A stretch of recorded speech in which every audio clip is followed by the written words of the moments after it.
ने हमें फांसा नहीं है, हम स्वयं फंस गए हैं। बंध्यो कीर मरकट की नाई, हमने स्वयं सुख भोग की लालसा से अपने को फंसा लिया।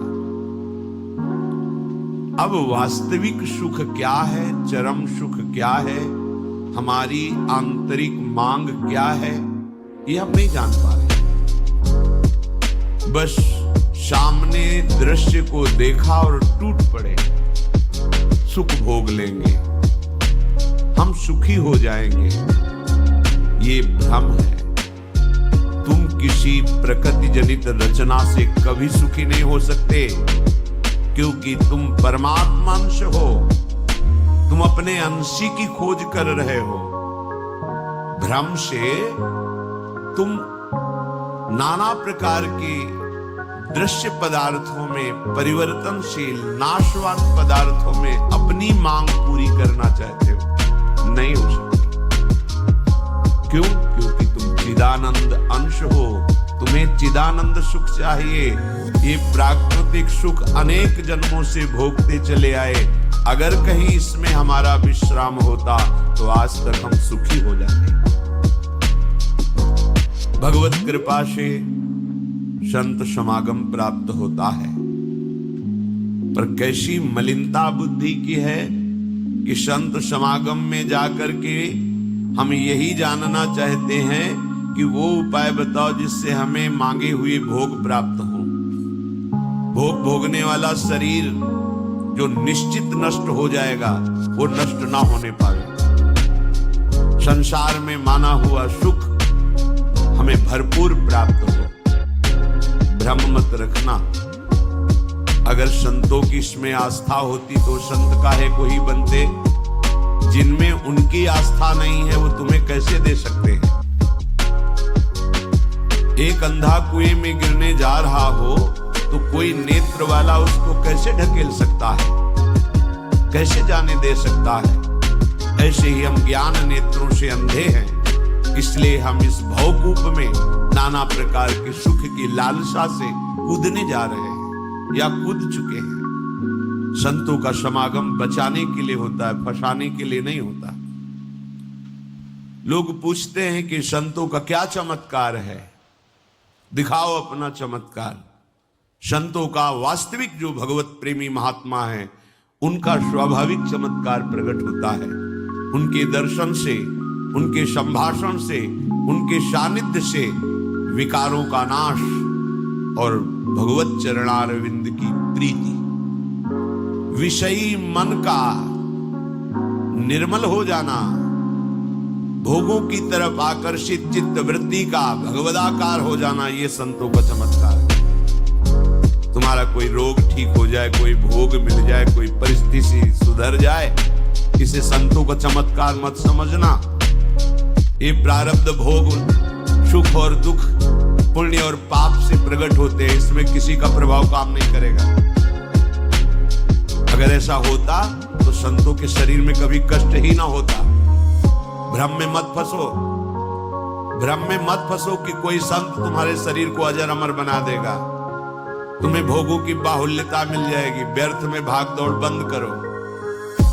हाँ, वास्तविक तुम यदि महासुख को चाहते हो और मृत्यु के भय से बचना चाहते हो तो एकमात्र रास्ता है प्रभु श्री हरि के चरणों का आश्रय ले लो। हरि स्मृति सर्व विपद विमोक्षणम। भगवान का भजन, भगवान की स्मृति निश्चित तुम्हें समस्त दुखों से बचा लेगी। भगवान की शरणागति, समुझ जे आए शरण ते डरत ना काल डर। मृत्यु क्या चीज है? पर प्रभु के नाम जपने में रुचि नहीं, प्रभु की चरण दासता में भावना नहीं, तो तुम सोचते हो कुछ चंद रुपए और कुछ फल पुष्प आदि दे करके हम रोग रहित हो जाएं, शोक रहित हो जाएं। भूल मत करना। अगर शोक रहित होना है, रोग रहित होना है, तो एकमात्र उपाय है कृष्णाय वासुदेवाय हरे परमात्मा प्रणत क्लेश नाशाय गोविंदाय नमो नमः। गोविंद को नमस्कार करो, जिह्वा से पुकारो कृष्ण कृष्ण गोविंद गोविंद, राधा राधा राधा, निश्चित जन्म जन्म की अशुभ हो जाएंगे। आप स्वयं परम सुखी हो जाएंगे, शरीर राग नष्ट हो जाएगा, ऐसा अद्भुत सुख मिलेगा, कृतकृत्य हो जाओगे। पर अब इस मार्ग में चलने के लिए जब कदम रखोगे तो असत वृत्तियों का त्याग करना होगा। यहीं सब फेल हो जाते हैं।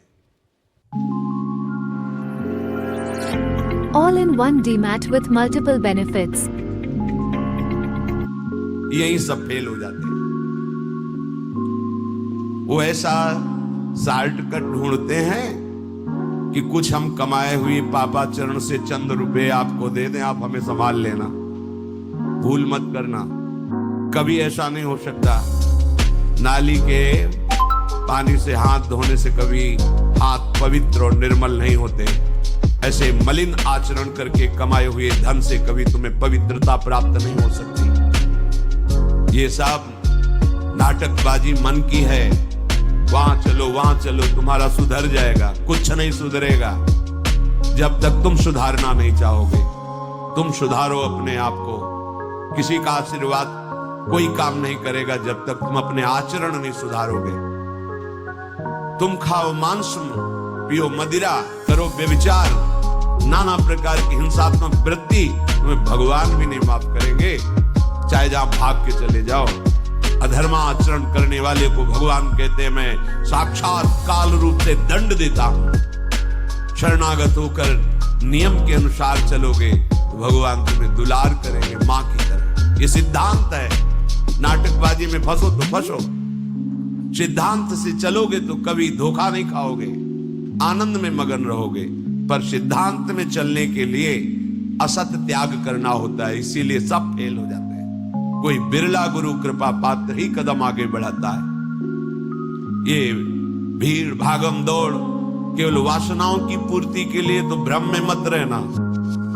किसी का आशीर्वाद, किसी की कृपा तुम्हें वासनाओं से नहीं बचा सकती। एकमात्र उपासना ही वासना से बचा सकती है। और उपासना तुम करने के लिए जब तैयार होगे तो ये गंदी बातें, गंदे आचरण ये आपको त्यागना होगा। बस यही तुम्हारी गाड़ी फेल हो जाए। ये हम नहीं त्याग सकते तो फिर तुम्हें कोई बचा भी नहीं सकता। लिख लो, अपने दिमाग में लिख लो। अगर बचना है तो एकमात्र मामे ए प्रपद्यन्ते माया में ताम कर। जितना भी समझाओ ये पागलपन छोड़ते ही नहीं। बस कोई जंतु ऐसा हो, कोई भस्म ऐसी हो, बस नाटक में रिझना चाहते हैं। अरे प्यारे, यदि वो तुम्हें सुखी कर सकता है तो वो खुद क्यों सुखी नहीं हो जाता? तुम नहीं सोच पा रहे हो? पागल हो तुम? यदि वो तुम्हें रोग रहित कर सकता है तो खुद क्यों नहीं रोग रहित हो जाता? यदि वो तुम्हारे को चमत्कार दिखा सकता है तो अपने को चमत्कार दिखाकर प्रभु का साक्षात्कार क्यों नहीं कर लेता? पागल बन रहे हो। सिद्धांत को समझो। तब लगी कुशल न जीव कहूं, सपने हो मन विश्राम, जब लग भजत न राम कहूं, शोक धाम तजिका।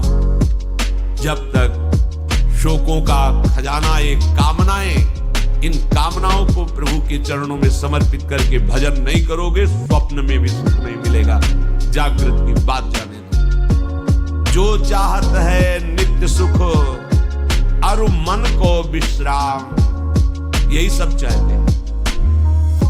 दुख का मुंह न देखना पड़े, मन हमारा प्रसन्न रहे, शांत रहे, कोई कामना हमें जलाए ना।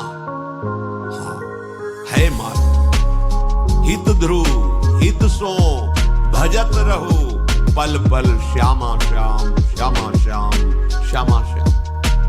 अब ये करना नहीं, तुम्हें भजन करना नहीं, पवित्रता से रहना नहीं, आचरण सुधारने नहीं, मनमानी आचरण करना है तो भगवान तुम्हारे हृदय में ही बैठे, कुछ नहीं कर पा रहे। देख लो ना, सबके हृदय अछत विकारी, सकल जीव जग दीन दुखारी। सबके हृदय में अखंड आनंद परमात्मा विराजमान है, लेकिन सब दुखी हैं, सब क्लेशित हैं, अशांत हैं। क्यों? तहां बेदस कारण राखा, भजन प्रभाव संत श्रुति माखा। भजन नहीं कर रहे हो इसलिए।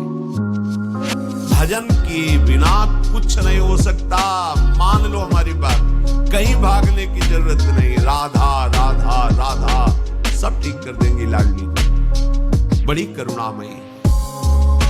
यदि आप भजन नहीं करोगे तो वारी मथे ग्रत होए बरु सिकता ते बरु तेल, बिनु हरि भजन न भवतरी, या सिद्धांत अपेल।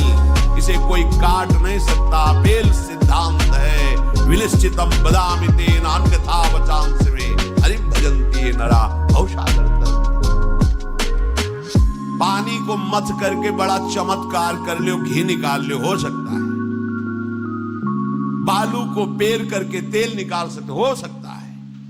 असंभव को तुम ये संभव कर सकते हो, पर भजन के बिना तुम दुख से निवृत्त नहीं हो सकते। गोस्वामी जी का ये अटल विश्वास, महापुरुषों का अटल विश्वास, शास्त्र का अटल आदेश, बिना भजन किए तुम्हारे अशुभ कर्म नष्ट नहीं होंगे। वो अशुभ कर्म नष्ट हुए बिना तुम सुखी नहीं हो सकते। सिद्धांत से चलोगे तो सुखी हो जाओगे, नहीं भटकते घूमोगे, पूरा जीवन नास्तिकता और अश्रद्धा में उतर जाएगा। सिद्धांत से चलोगे तो कृतकृत्यता का अनुभव होने लगेगा और नाच नाच कर कहोगे तो संत समागम का क्या फल होता है, ये मैं पा गया। पायो जी पायो मैंने राम रतन धन पायो। मारा घूम रहा है जी, कोई औषधि मिल जाए, कोई भस्म मिल जाए, कोई जंतुर बांध दे, कोई आशीर्वाद दे दे, अरे पागल हो। तुम्हारे कर्म ही तुम्हें दंड देंगे, तुम्हारे कर्म ही तुम्हें सुखी करेंगे।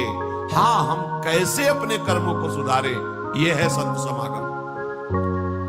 आप अपने द्वारा अपना उद्धार कीजिए, कोई तुम्हारा उद्धार नहीं कर सकता। उद्धार की युक्तियां, उद्धार का मार्ग, उद्धार के सिद्धांत और सहयोग ये संतों से प्राप्त होता है। आशीर्वाद से उद्धार नहीं होता, आशीर्वाद से सुख दुख की निवृत्ति नहीं होती, वो ज्ञान से होती है। उसके लिए आपको भजन करना पड़ेगा, सत्य आचरण में चलना होगा, दुख को सहना होगा, सुख को दबाना होगा, उसमें अभिमान करके फूलना नहीं होगा। तब आप उस महासुख में पहुंचोगे जिसे चरम अवस्था का सुख कहते हैं। संत समागम दुर्लभ इसी बात के लिए। इसका मतलब ये नहीं छू छा करके तुम्हारे दुखों का नाश हो जाएगा। भाग लो, पूरे ब्रह्मांड में जाओ, अगर कहीं सुखी हो जाना तो बताना हमें आगे। समझना ही नहीं चाहते।